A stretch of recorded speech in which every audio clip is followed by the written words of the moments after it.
Jeunesse. Une génération appelée à briller, servir et impacter le monde. Quand la jeunesse se met en mouvement, la mission prend vie. Une jeunesse en mouvement. La jeunesse de l'Église adventiste du 7e jour à Maurice et Rodrigue entre dans une nouvelle dynamique avec un plan stratégique clair, simple et centré sur l'essentiel. Marcher avec Jésus, servir activement et partager la foi. Une vision inspirante. Pour les années 2026 à 2028, la vision est ambitieuse mais profondément spirituelle. Voir des jeunes qui marchent chaque jour avec Jésus, qui trouvent leur place dans l'Église et qui deviennent des témoins actifs dans leur entourage. Cette vision ne se limite pas à des idées, elle se traduit par une mission concrète. Accompagner chaque jeune dans sa croissance spirituelle, l'aider à découvrir ses dons et l'encourager à conduire au moins une personne à Jésus. Une dynamique déjà en marche. Cette vision n'est pas seulement théorique, elle prend déjà vie sur le terrain. 5 priorités pour transformer une génération. 1. Ta vie avec Dieu. Tout commence par une relation personnelle avec Dieu. L'objectif est clair. Chaque jeune doit développer une vie spirituelle authentique. Des actions simples sont proposées. Plan de lecture biblique adapté aux jeunes. Semaine de prière dynamique. Groupe de prière en petits comités. L'enjeu est de faire de la spiritualité une expérience quotidienne et vivante. 2. Ta place dans l'Église. Les jeunes ne sont pas appelés à être spectateurs, mais acteurs. Chaque jeune est encouragé à s'impliquer dans un ministère, participer aux décisions et à la vie de l'Église, exprimer sa voix. Une Église vivante est une Église où les jeunes sont visibles, actifs et engagés. 3. Te former pour servir. Former une génération de leaders est une priorité. Ce processus repose sur des formations régulières en leadership, un système de mentorat, des opportunités concrètes de prêcher et diriger. L'objectif est de préparer des jeunes capables d'assumer des responsabilités aujourd'hui et demain. 4. Ta mission. Chaque jeune est un missionnaire. Les actions incluent la participation au Global Youth Day, des activités missionnaires trimestrielles, l'utilisation des réseaux sociaux pour partager l'Évangile. L'accent est mis sur un engagement concret, vivre et partager sa foi au quotidien. 5. Prendre soin des jeunes. Au-delà des activités, il est essentiel de prendre soin des jeunes dans toutes les dimensions de leur vie. Il s'agit notamment d'espaces de discussion ouvertes, de programmes de prévention, santé mentale, addiction, pureté, d'activités saines et équilibrées. Une jeunesse forte est une jeunesse accompagnée, écoutée et protégée. Un objectif clair pour 2028. D'ici 2028, la jeunesse adventiste de Maurice aspire à voir plus de jeunes présents chaque sabbat, plus de jeunes engagés dans la mission, plus de jeunes leaders et prédicateurs, moins de jeunes qui quittent l'Église. Ce plan stratégique n'est pas compliqué. Il est volontairement simple pour être appliqué par tous. Marcher avec Jésus, servir dans son Église, utiliser ses dons, amener quelqu'un à connaître Christ. La jeunesse adventiste de Maurice est appelée à être une génération en mouvement, une génération qui vit sa foi, qui agit et qui transforme son environnement. Le moment est venu. Activités à venir. Dans cette dynamique, plusieurs événements viendront renforcer l'engagement et la croissance spirituelle des jeunes. La voix des jeunes autour du thème « Donne tout la vie N100 ». Le rassemblement spirituel, le 27 juin 2026. Le camp de la jeunesse, en décembre 2026. Le Global Youth Day, un message du responsable de la jeunesse adventiste, le pasteur Benjamin Rose. Les jeunes se sont mobilisés à l'occasion du Global Youth Day, placé sous le thème « Communion en action ».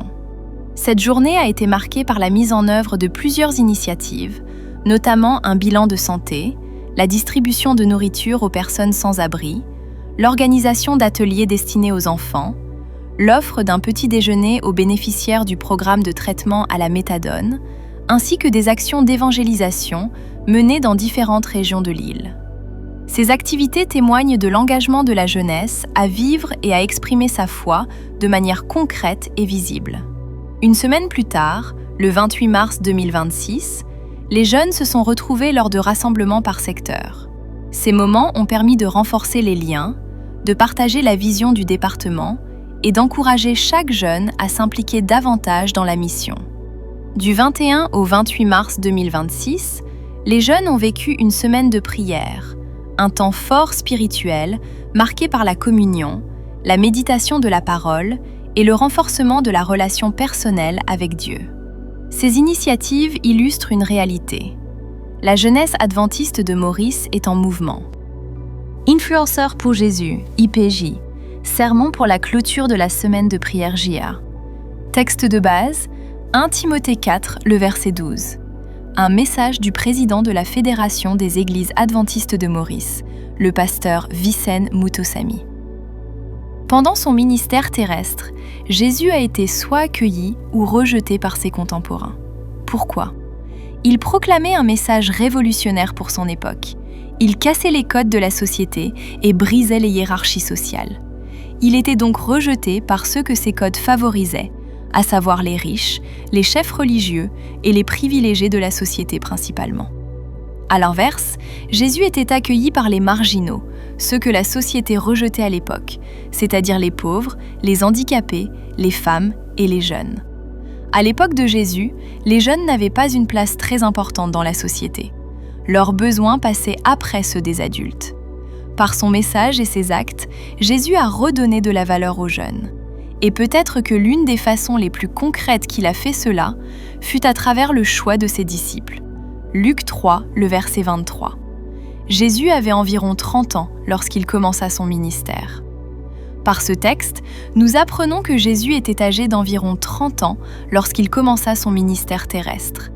Et puisque dans la tradition juive, un disciple était généralement plus jeune que son maître, nous déduisons que les disciples de Jésus étaient âgés de moins de 30 ans. Le plus âgé d'entre eux était Pierre, qui, étant marié, devait être âgé entre 20 et 30 ans. Le plus jeune, Jean, était âgé entre 13 et 15 ans au moment de son appel à suivre Jésus, d'où l'attachement particulier de Jésus pour Jean. Dans la culture d'alors, toute personne ayant moins de 40 ans était considérée comme étant jeune. Vous vous imaginez un comité d'église composé uniquement de personnes de moins de 40 ans ? Une église dirigée uniquement par des explos, des ambassadeurs et la jeunesse ? Révolutionnaire, n'est-ce pas ? Jésus était non seulement un révolutionnaire, mais il était aussi un visionnaire. Il savait que la réussite de sa mission nécessitait de l'énergie, de l'enthousiasme, de la motivation, de la créativité, de la passion et d'esprit vif. Toutes des qualités que possède la jeunesse. Et l'engagement de notre jeunesse, ton engagement, cher jeune, c'est aussi une des clés de la réussite de la mission de notre Église. Ellen White, dans le livre « Instructions pour un service chrétien effectif », chapitre 11, dit ceci. « Convenablement entraînée, notre jeunesse pourrait fournir une armée d'ouvriers capables de porter au monde entier, avec une rapidité inouïe, le message d'un Sauveur qui a été crucifié, qui est ressuscité et qui revient bientôt. » Ellen White a écrit, bien évidemment sous l'inspiration de l'Esprit, mais aussi par rapport à son expérience personnelle. Elle a été appelée comme prophète pendant son adolescence. C'est vrai que sur les photos, on la voit souvent comme une adulte. On l'appelle Sœur White ou Madame White, mais il est bon de se rappeler qu'elle était âgée de 17 ans seulement lorsqu'elle reçut sa première vision de part de Dieu. Dieu a donné naissance au mouvement adventiste, à l'Église du reste de la prophétie biblique, à travers une jeune fille de 17 ans. Idem pour le plus grand missionnaire chrétien, à savoir Paul, qui aussi a été appelé étant jeune. Il avait moins de 30 ans lors de sa rencontre avec Jésus sur le chemin de Damas. Et Paul, du fait de son expérience personnelle et connaissant la valeur et le potentiel de la jeunesse, va adresser une exhortation spéciale à un autre jeune, en la personne de Timothée. 1 Timothée 4, le verset 12. « Que personne ne méprise ta jeunesse, mais sois un modèle pour les fidèles, en parole, en conduite, en charité, en foi, en pureté. » Timothée était âgé entre 16 et 20 ans, membre du club des ambassadeurs, lorsqu'il s'engagea comme missionnaire aux côtés de Paul. Et il avait à peu près 30 ans lorsqu'il devint pasteur de l'église d'Éphèse. On dit souvent que l'âge ne compte pas lorsqu'on veut servir Dieu. Cela est vrai. Dieu peut nous utiliser peu importe notre âge. Mais lorsque nous analysons l'histoire biblique et l'histoire de l'Église, nous nous rendons compte que Dieu veut surtout nous utiliser le plus tôt possible dans notre vie. L'âge moyen des rois dans l'Ancien Testament est de 24 ans. Le plus jeune étant Joas, qui devint roi à l'âge de 7 ans seulement. Un aventurier roi en Israël. Les disciples, l'apôtre Paul, Timothée ou encore Ellen White étaient tous adolescents ou jeunes au moment de leur appel. Cher jeune, Dieu ne pense pas à toi pour l'avenir de son Église, mais il pense à toi pour le présent de son Église. Il t'appelle aujourd'hui, il t'appelle maintenant. Il appelle l'aventurier, même s'il a encore que 6 ans. Il appelle l'explorateur, l'ambassadeur, le jeune adulte que tu es, parce qu'il t'a donné un pouvoir unique. Il t'a donné le pouvoir d'influencer ceux de la même génération que toi comme personne d'autre.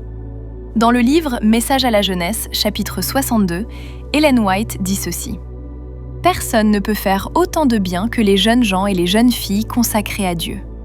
Avec de la droiture, la jeunesse pourrait exercer une immense influence. Des prédicateurs ou des membres d'église avancés en âge n'ont pas la moitié de l'influence que des jeunes gens consacrés à Dieu peuvent exercer sur leurs camarades. Personne ne peut mieux influencer un jeune qu'un autre jeune. C'est sociologique. Et c'est cette perspective qui est derrière le but de la JA, le message adventiste au monde entier en ma génération. Personne ne peut mieux influencer un jeune qu'un autre jeune. Non seulement c'est sociologique, mais c'est aussi biblique. Paul dira à Timothée, en 1 Timothée 4, le verset 12, d'être un modèle, un exemple à suivre, une inspiration. Un jeune chrétien qui a un impact sur d'autres jeunes, qui reflète le caractère de Jésus, un IPJ, un influenceur pour Jésus. Et un influenceur pour Jésus dans 5 domaines précis. 1. Sois un modèle en parole. Un influenceur pour Jésus à travers tes paroles. C'est ce qu'a fait la jeune esclave de Naaman, qui malgré sa situation difficile, a su transmettre une parole d'espérance à son maître. 2 Rois 5, le verset 2 à 3. Or, les Syriens étaient sortis par troupes et ils avaient emmené captive une petite fille du pays d'Israël, qui était au service de la femme de Naaman. Et elle dit à sa maîtresse, « Oh, si mon Seigneur était auprès du prophète qui est à Samarie, le prophète le guérirait de sa lèpre. » Au lieu de dire du mal de celui qui l'a séparé de sa famille pour en faire une esclave, cette petite fille, âgée d'à peu près 13 ans, une explo comme beaucoup parmi vous, va choisir de transmettre une parole d'espérance qui va changer la vie de Naaman complètement. 2 Rois 5, le verset 15. « Je reconnais qu'il n'y a point de Dieu sur toute la terre si ce n'est en Israël. » Et le verset 17. Ton serviteur ne veut plus offrir à d'autres dieux ni holocauste ni sacrifice. Il n'en offrira qu'à l'Éternel. Par ces paroles, cette jeune explo est devenue une IPJ, une influenceuse pour Jésus en Syrie. Et par son influence, elle a permis à Naaman non seulement de trouver la guérison, mais aussi de connaître le vrai Dieu. Ellen White, dans le livre Le colporteur évangéliste, section 2, chapitre 10, nous révèle ceci. De tous les dons que Dieu a fait à l'homme, aucun n'est plus précieux que celui de la parole. S'il est sanctifié par le Saint-Esprit, il est une grande puissance pour le bien. C'est par le moyen de la langue que nous convainquons et que nous persuadons. Avec elle, nous prions et louons Dieu. Avec elle aussi, nous exprimons l'amour du Rédempteur. Dans un monde qui a normalisé la vulgarité, les insultes, les palabres et les critiques, être un influenceur pour Jésus consiste à utiliser tes paroles pour encourager, édifier et surtout permettre à d'autres personnes de connaître la parole, celle qui est vérité, qui a été faite chair, qui libère et qui sauve. 2. Sois un modèle en conduite, un influenceur pour Jésus à travers tes actions. Le personnage qui me vient à l'esprit est Daniel. Malgré le fait qu'il était âgé de 15 ans seulement lorsqu'il fut emmené captif à Babylone, et malgré l'absence de ses parents, Daniel choisit d'être un influenceur pour Jésus à travers sa conduite. Daniel 6, le verset 4. Alors les chefs et les satrapes cherchèrent une occasion d'accuser Daniel en ce qui concernait les affaires du royaume. Mais ils ne purent trouver aucune occasion, ni aucune chose à reprendre, parce qu'il était fidèle et qu'on n'apercevait chez lui ni faute, ni rien de mauvais. Daniel a eu une conduite tellement influente qu'il est devenu une référence à Babylone. Nebuchadnezzar connaît Daniel. La reine a parlé de lui à Belshazzar, le successeur de Nebuchadnezzar. Et Darius, celui qui a régné après Belshazzar, a fait de Daniel le numéro 2 de son royaume. Par sa conduite, Daniel est devenu un IPJ, un influenceur pour Jésus à Babylone. Et par son influence, il a permis à Nebuchadnezzar de non seulement connaître, mais aussi d'accepter le vrai Dieu. Daniel 4, le verset 37. Maintenant, moi, Nebuchadnezzar, je loue, j'exalte et je glorifie le roi des cieux, dont toutes les œuvres sont vraies et les voies justes. Être un influenceur pour Jésus, c'est révéler Jésus à ceux et celles que tu côtoies tous les jours, à travers tes actions et ton comportement général dans la vie. 3. Sois un modèle, en amour. Un influenceur pour Jésus à travers ton amour pour les autres. Le terme que Paul utilise est agapé, cet amour qui est capable de se sacrifier pour le bien d'autrui. Les 4 évangiles nous racontent un épisode de la vie de Jésus où il nourrit 5000 hommes avec seulement 5 pains et 2 poissons. Mais c'est uniquement l'évangile de Jean qui nous parle de celui qui a offert les 5 pains et les 2 poissons. Jean 6, le verset 9. Il y a ici un jeune garçon qui a 5 pains d'orge et 2 poissons. Nous parlons ici d'un garçon de l'âge d'un aventurier qui a accompli un acte d'amour altruiste que peu de personnes en ce monde sont capables d'accomplir. Il sacrifie son repas, peut-être même celui de sa famille, dans l'intérêt d'une foule, parmi laquelle il y avait certainement des amis et des connaissances, mais aussi des étrangers.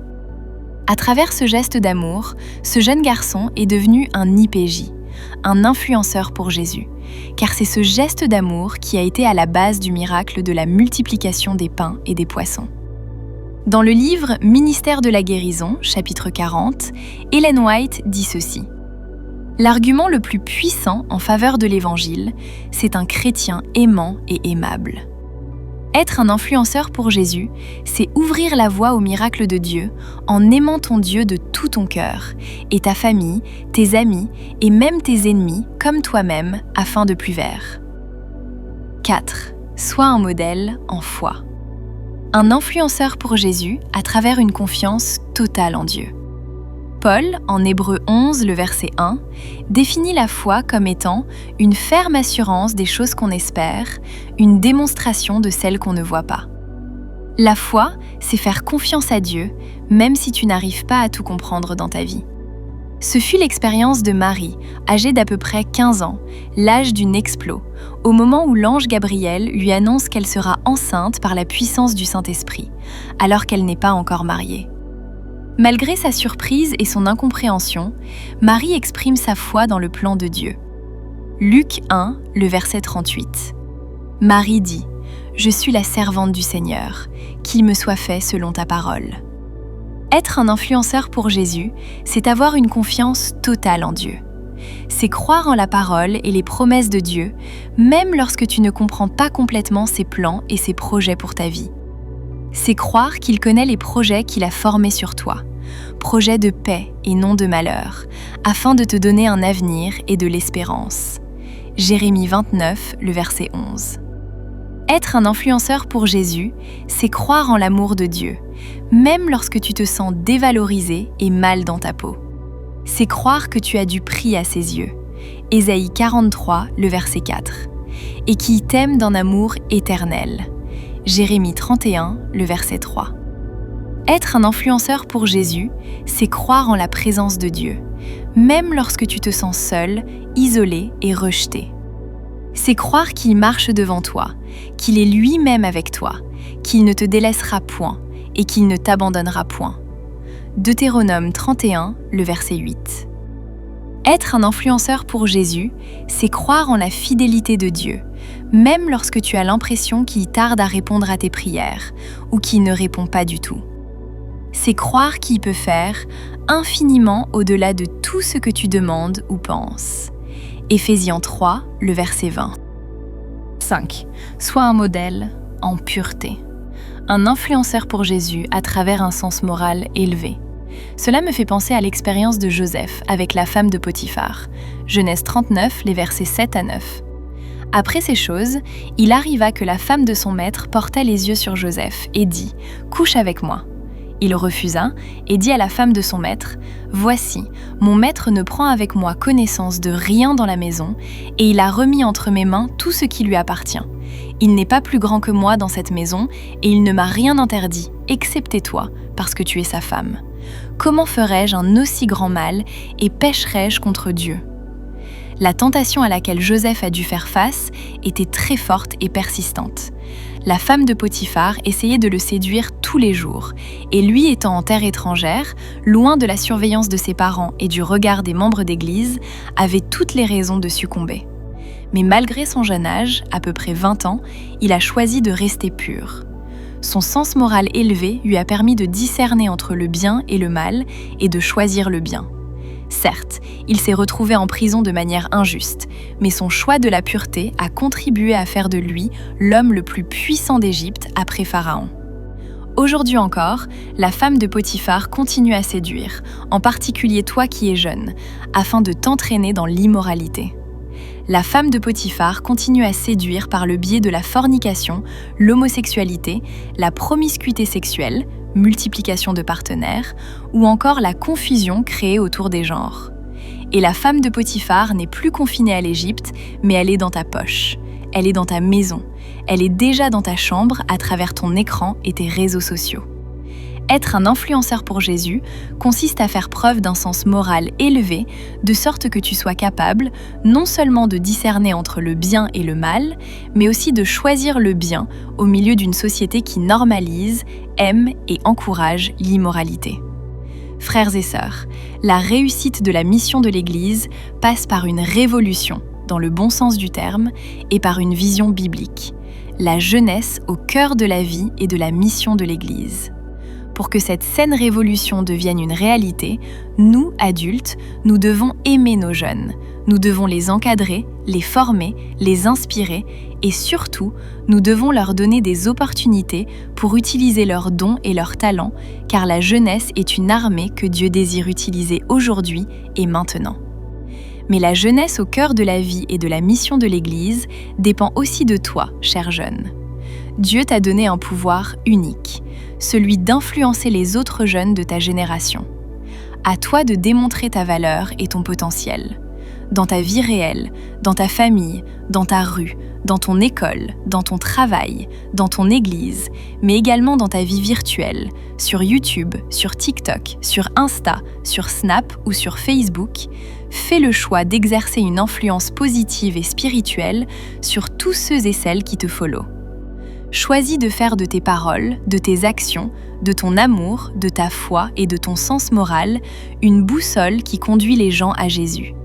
Fais le choix d'être un modèle, un exemple à suivre, une inspiration. Un jeune adventiste qui a un impact sur d'autres jeunes, qui reflète le caractère de Jésus. Un IPJ, un influenceur pour Jésus.